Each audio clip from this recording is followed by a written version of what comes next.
Warahmatullahi wabarakatuh.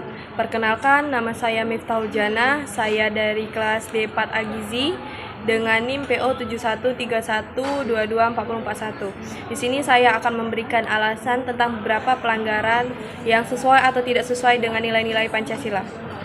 Yang pertama yaitu DPR anggarkan 48 miliar untuk gorden.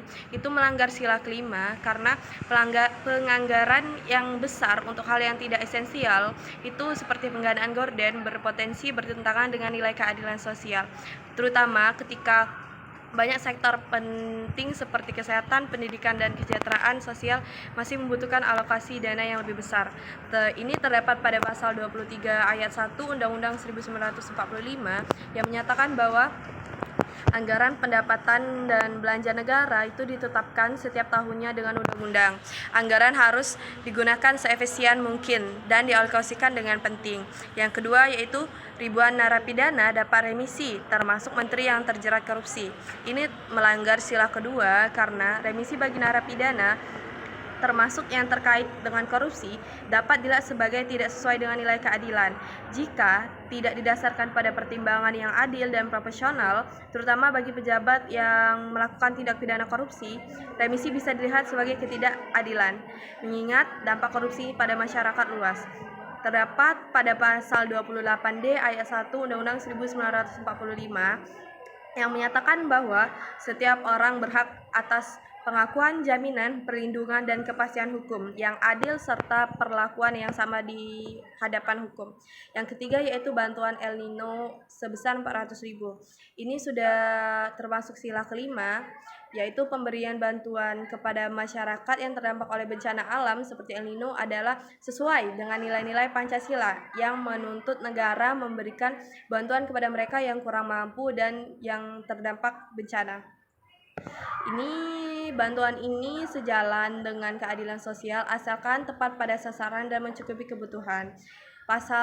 Terdapat pada pasal 34 ayat 1 Undang-Undang 1945 yang menyatakan bahwa fakir miskin dan anak-anak terlantar dipelihara oleh negara.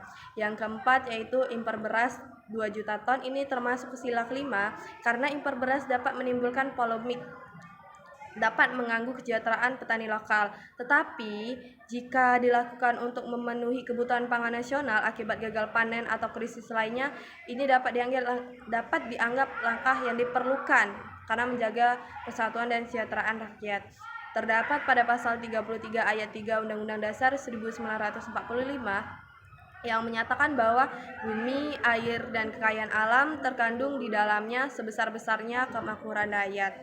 Yang kelima yaitu Omnibus Law Cipta Kerja. Itu termasuk sila kelima karena Omnibus Law Cipta Kerja ini bertujuan untuk menciptakan lapangan kerja dan meningkatkan investasi. Namun ada beberapa kritik yang menyatakan bahwa undang-undang ini lebih menguntungkan investor dibandingkan pekerja atau buruh. Ini termasuk pada pasal 27 ayat 2 Undang-Undang Dasar 1945 yang menyatakan bahwa tiap-tiap warga negara berhak atas pekerjaan dan penghidupan yang layak bagi kemanusiaan.